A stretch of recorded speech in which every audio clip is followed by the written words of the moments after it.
Hello. Okay, so I've made a video really more of an introduction to the course, but also a review from your Biology 103 class. I know many of you did not have me for 103, so I want to just spend a few minutes kind of making sure that we understand some important points about 103 I want you to bring forward into this semester, and then also kind of tell you what we're going to talk about in 104 as we move through the semester. Okay, so we know that we're studying biology, right? So what is biology? If you've had 103, you should know this. What is biology? Anybody know?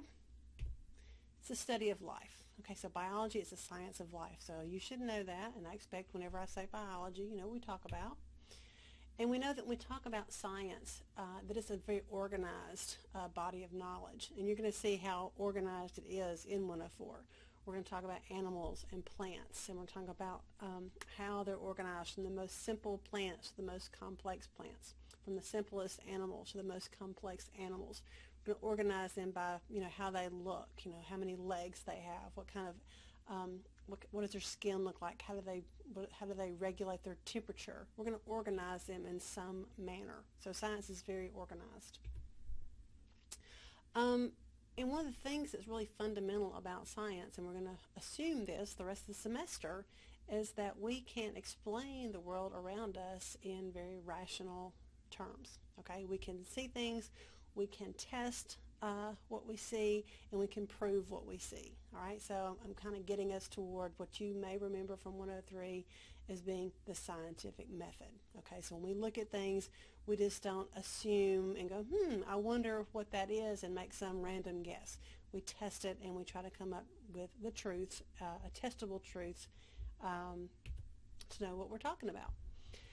And so that's what's really unifying about all of science. It's very organized and it's very mechanistic. We all have very specific rules that we follow when we try to determine whether or not something is true or false in science. And so we know when we talk about science that we have things that are facts, like gravity. If I drop this water bottle, it's going to fall. That's a fact. We know it. It's been proven. Okay? We have hypotheses. Hypotheses are, I wonder. It's a guess, right? You should know this from 103. We have preliminary conclusions. We think, I wonder why that happens, and we make a really good educated guess about what might happen.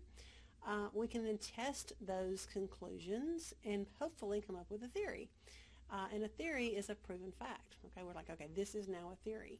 So don't get confused when people use theory to mean I wonder. In science, theory means it's a fact. It's a proven fact. And then there's also something called law. And, in science, a lot of times theory and law mean the same thing. So what are facts? These are scientific facts that are based on observation and data. Okay? So we've looked at something, we've observed it. Many scientists have observed this same thing. We've taken lots of data, and we try to make a statement. Okay, we know this is true. Now, facts do not necessarily prove that something is correct. Again, you can't just you can't do something once and say, okay, I saw it happen one time, therefore it is fact. It's going to have to be repeated several times by several scientists before it becomes a fact. All right. The thing that is interesting about science, and also in religion and politics and sociology and all your other fields, is people want to call facts their own. So what I believe is a fact. And so what you believe is not necessarily a fact. Okay, so that's where we get in trouble, because people start to contradict each other, saying, well, that's a fact, that's a fact, that's a fact, when in fact it really isn't. Okay, so you really have to have a true effort, be non-biased, look at your data before you go out and say, well, as a matter of fact, I know this is true. So in science, we have to be really objective. So that's a really big difference between things like science and some of your other disciplines, is we try to stay unbiased until we get all of our facts, look at all of our data, and then come up with something that we believe that we can explain to be true. Okay? So again, what is a hypothesis? That's just really an educated guess. It's where we look at something and we guess, we think that's how it happens, and now we've got to come up with a way to test that. All right, so again, you should know this from 103, but I have found in the past that sometimes people forget. It's been a long summer, or it's been a semester or two since they've had 103, so just as a reminder. I'll quiz you on your exam, just to make sure you remember the scientific method. Okay? So once you have your hypothesis and you kind of come up with a way to test that, you get your first conclusions, and sometimes you do these tests and it doesn't do what you thought it was going to do at all. You go, oh, everything that I tested did not prove my hypothesis. I was wrong. And so you have to come up with more tests. And so sometimes you learn more about your subject when you do data testing that doesn't turn out your way than what you thought was right in the first place. I know for me personally, when I did my PhD, I had a lot of what we call negative data. I was pretty sure I understood salt-sensitive hypertension, and I would come up with these ideas, these hypotheses, and go, okay, I'm going to test that. This has got to be it this time, and it wasn't. Eventually, you finally, you finally start to learn from what is not true until you can figure out experiments that will lead you to the truth. So hypotheses tend to be refined and changed and tested until you start to see some kind of conclusion. All right, so don't be discouraged if you go into science and you have a really good guess about how things happen, and then you do the experiment and it's not true at all, because we've all been there. That's the way science works. You try again until you find something that works and explains what you're trying to explain. Now, once you get enough data and enough scientists have backed you up and everybody has kind of shown that this does hold true, that what you have done, these experiments do prove your hypothesis to be true, then you have a theory. The problem is we use theory in our vernacular, go, oh, that's just a theory. People use theory as an educated guess. In science, it's not. It's the proven fact. So make sure when you say, like, evolution is just a theory, yeah, it is just a theory. It's just proven fact. Okay, so when you use the word theory, you mean as a scientist that it's a proven fact, not an educated guess. Okay, so just a little vernacular, making sure that we use our terms correctly. And then lastly, again, I already said that, so this is just some notes for you. And so some well-known theories that we know after they've been suggested, they've been hypothesized, there's been data, there's been multiple scientists doing data, and we've come up with really 5 well-known theories. One's called the cell theory, that all organisms are composed of cells. We know the gene theory, that we have DNA that codes for proteins. We have homeostasis, which is how our bodies regulate, like temperature and hormones and things like that. We have the ecosystem theories, which means that all organisms are parts of populations and they interact with each other and in their physical environment. So we know about ecosystems. And evolution. We know that living things have a way of developing over time. So those are kind of the well-known theories that started out as, I wonder. They started out as hypotheses. People tested them until finally we came up with these theories. And those are the 5 well-known ones. Now, again, there's also something called a law, which is really just a theory, but these are things that have been around for so long, and we just take it for granted that everybody knows. All right, things like the natural laws, like the law of gravity, okay, and things like that. But in theory, I shouldn't say that. In actuality, there's very little difference between a theory and a law. So these are things that everybody knows. Everybody knows gravity's real. I mean, you can just drop something and you know it's real, all right, because it's been proven over and over and over again. All right, so how we get to those theories and laws is something called the scientific method. We credit Aristotle as the first person to kind of describe how that works. What I want you to remember is what are those steps involved in a scientific method. And again, this is just review from 103. I just want to make sure that we're pulling that out so that when I use terms, everybody's on the same page. So the first thing that you do in the scientific method is see something and go, I wonder. Okay? The next thing you do is you want to learn about it. Well, somebody may have already figured this out. So what do you do when you are curious about something? Get your phone, go to Google, go to Wikipedia. Exactly. So you go to the library. You see, has somebody already figured this out? There's no sense in me doing it if somebody else did it, right? Okay. And if they haven't, you want to come up with a way to figure it out, some kind of testable hypothesis. So some attempt to answer your question. Okay? So some attempt to answer your question. And I've got some examples here if you're, need to go back and kind of think about how this works. Again, I'm assuming that you guys remember, but anyway, you know what happens when you assume. So after you've come up with your experiment, you have to do the experiment, collect the data, right? And remember, when you do data collection and experimentation, you've got to have control groups. There are going to be variables and non-variables. All that good stuff has got to be incorporated into your tests. Take that data and look for trends and see what it tells you. Okay? Once you look at that data, does it confirm or reject your hypothesis? If it confirms it, great. That's always a good thing. If it doesn't, back to the old drawing board. Let's find another test. Let's find something else to look at. Or I need to rethink my hypothesis. It may not be the test. My hypothesis just may be wrong. So you got to look and see, where did you mess up? Is your hypothesis wrong, or are you testing it wrong? Okay. Now, once you have your hypothesis in place and you've done your data collection, you may want to do further tests, maybe a slightly different way to further confirm it or further reject it. Okay, so just having a hypothesis and one type of experiment does not necessarily prove or disprove anything. You need to test it in several different ways. Okay, and then, so this is kind of how this process goes. You either continue to confirm or continue to reject your hypothesis. Finally, I guess one thing I want to say, the difference between like science and non-science is they don't necessarily, things like art and music and literature, they're very subjective. They don't have these hard and fast rules about how they apply things to, how they apply knowledge to things. A lot of these are going to be more, how they make me feel or how they make you feel. Okay, and that's not really testable a lot of times. You can't really, have you ever been to the hospital and they maybe they have that pain chart, and so you come in, they say, what's your pain on a scale of 1 to 10? Well, if you're kind of a wimp, and you're like, well, that's a 10. But somebody else would say, girl, that's like a 1. Well, so again, it's really kind of hard to judge, how you feel about things. So they're kind of very non-scientific.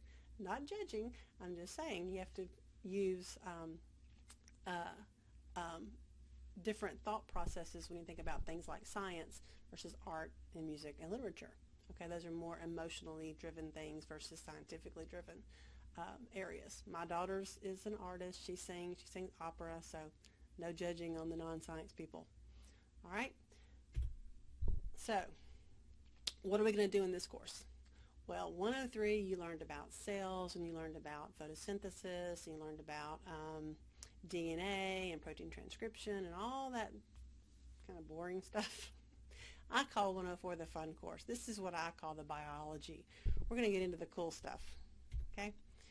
We're going to use that scientific knowledge. We're going to test things. We're going to think about things, and hopefully we're going to explore the principles of evolution. We're going to explore how things have evolved from single cells up to plants and trees and animals, your mammals, your reptiles, your amphibians, your humans, kind of explore that whole process of evolution.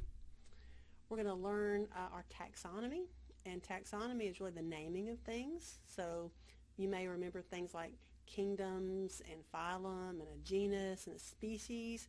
We're going to learn how all the things are put in those taxonomic categories for your plants and animals. We're also going to look at anatomy and physiology. We're going to do some dissection. We're going to see how things are put together. That's the anatomy of it. And the physiology, we're going to say, how do those things work? All right, how does the heart work? How do your lungs breathe? Things like that. We're going to look at biomes. We're going to look at ecology. So biomes are things like the Arctic, the tundra, the rainforest, things like that. Why do we care? How are they important to us? How are they important to other parts of the world? So as we're exploring these things in 104, some things that I want you to remember from 103. Okay, because remember, this is really a review lecture for you. From 103, you need to remember about the cell theory. You need to remember the levels of organization. You need to remember that atoms make molecules, make cells, make tissues, make organs, make organ systems, make organisms. Okay?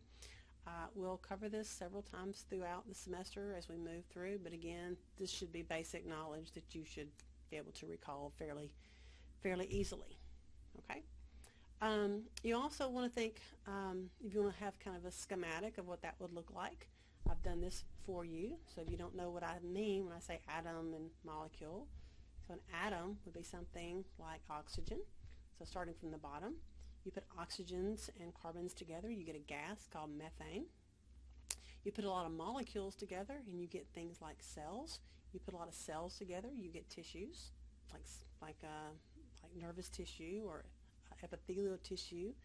If you take epithelial tissue, which is your epidermis, plus the fat underneath it, you get an organ. We call that skin. You take several organs together, like your skin and nails, you get an organ system. If you put all your organ systems together, you get an organism. Okay, so that's that hierarchy. So you want to make sure you remember those levels of organization.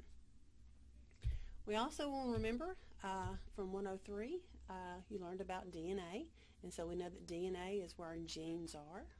So that's our genetics. That's how those terms go together. So just kind of remember, who the important people were in genetics. You had Mendel, who kind of discovered genetics, and Watson and Crick, who discovered DNA. And we know that those genes are responsible for our heredity, your eye color, your hair color, things like that. We'll remember what homeostasis is, and hopefully you remember that homeostasis is how we regulate our internal environment regardless of what's going on around us. My body temperature stays 98.6 if I'm inside or outside. Okay, I can sweat or shiver. I can maintain that temperature by my body either sweating or shivering. Okay, so maintaining homeostasis.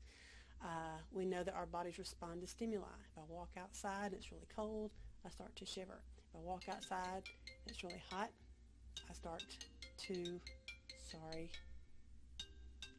turn that off. Y'all quit. Sorry. Where'd it go? Oh, and let's see. Oh, so what else? Sorry, I lost my train of thought. I thought my phone was off, but you know how that goes. So all together, the daily activities that you do every day, maintaining your blood sugar level, maintaining your oxygen levels, your carbon dioxide levels in your body, all these things are under that theory of homeostasis. All right. So some new stuff we're going to really focus on in 104 is going to be things like ecosystems. Because we're going to be talking about plants and animals, and we're going to be, very specific. These plants live here. These animals live there. It's very important to know if I say something like, a jellyfish. Well, hopefully you think jellyfish, you go, oh, where does that live? In the ocean. So its biome is going to be a saltwater environment. If I show you a monkey, you go, oh, rainforest. You're thinking about jungles. Okay, so we're going to closely tie our plants and our animals into their ecosystems where they live. All right. We're going to talk a little bit about energy cycling. We're going to talk about things, decomposing and putting nutrients back into the soil, and then you get more growth and recycling of things like that. So hopefully things like photosynthesis, those kind of terms will come back as we move forward into plants and ecosystems. All right, we're also going to talk about climate. Climate's kind of a big deal right now, climate change, global warming, so we're going to touch on that as well. This is a slide just to kind of show you when we talk about ecosystems, we don't only talk about the plants, but also the animals and how they are going to interrelate with each other. You have your little bugs, and then or think about fish. You have a little fish, a bigger fish eats the little fish, a big fish eats the bigger fish, and then along comes a bird, it eats the bigger fish. So that whole food chain, food web thing, we'll talk about that. And then we want to talk about how a single organism fits in to the whole idea of the earth. And the Earth is called the biosphere. So if you look at this chart, kind of the simplest step on this chart would be the actual organism. So like the elephant and a tree. Well, the elephant lives with a group of elephants. So that's its population. Okay?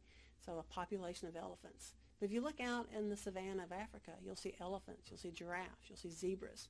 That's the community that it lives in. Okay, so the elephant and all the animals it lives with, it makes up its community. The ecosystem is the actual land mass it lives in. So like those savannas of Africa, that would be the ecosystem. And that includes the animals that make it up. Because there are savannas in other parts of the world, but they have different animals.